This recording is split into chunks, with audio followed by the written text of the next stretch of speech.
थेट जाणार आहोत विधानसभेमध्ये. मुख्यमंत्री देवेंद्र फडणवीस बोलतात. असं वाटतं की आता संभाजीनगरला तुम्ही 4 तासात जाता आणि पुढच्या 2-2.5 तासात या मार्गाने तुम्ही पुण्याला पोहोचाल. नागपूरहून 6 तासात तुम्ही पुण्याला पोहोचाल. आता काय आहे की संभाजीनगर पासून पुण्यापर्यंत नवीन मार्ग करतोय आपण. 14,886 कोटी रुपयाचा ग्रीनफील्ड एक नवीन मार्ग आपण करतो. त्याचबरोबर मराठवाड्यामध्ये जालना, धाराशिव, परभणी शासकीय महाविद्यालय असतील, ITI इन्क्युबेशन सेंटर जालन्याचं असेल, वाळूजला नवीन क्रीडा विद्यापीठ असेल, अनेक गोष्टी या ठिकाणी. खरं म्हणजे आता पर्यटनाच्या वेगवेगळ्या गोष्टी आहेत. मी सगळ्या गोष्टी सांगून आपला वेळ घेणार नाही, पण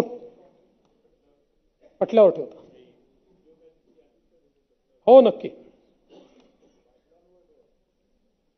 हे सगळं करत असताना महत्वाची गोष्ट या ठिकाणी अशी आहे की आज गडचिरोली सारखा आपला जिल्हा हा विकास करत असताना एकीकडे त्याचा विकास होतोय आणि दुसरीकडे हळूहळू हा जिल्हा नक्षल मुक्तीकडे चाललेला आहे. आपण जर बघितलं तर आता उत्तर गडचिरोलीचे 2 भाग आपण करतो, उत्तर गडचिरोली जिल्हा आणि दक्षिण. आता उत्तर गडचिरोली जिल्हा हा पूर्णपणे नक्षलमुक्त झालेला आहे.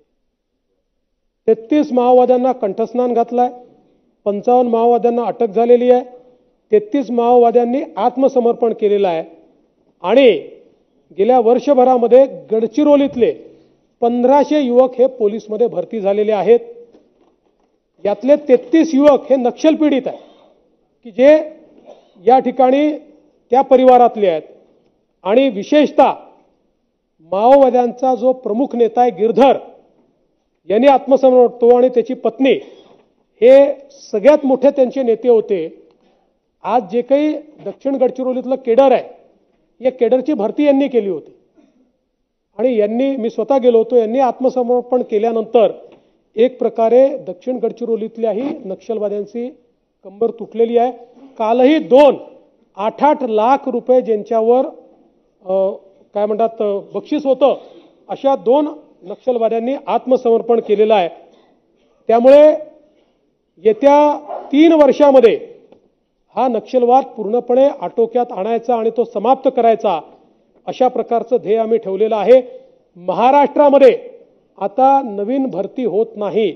आता जी काही भरती आहे ती काही प्रमाणात छत्तीसगडची आहे, काही प्रमाणात ओरिसाची आहे.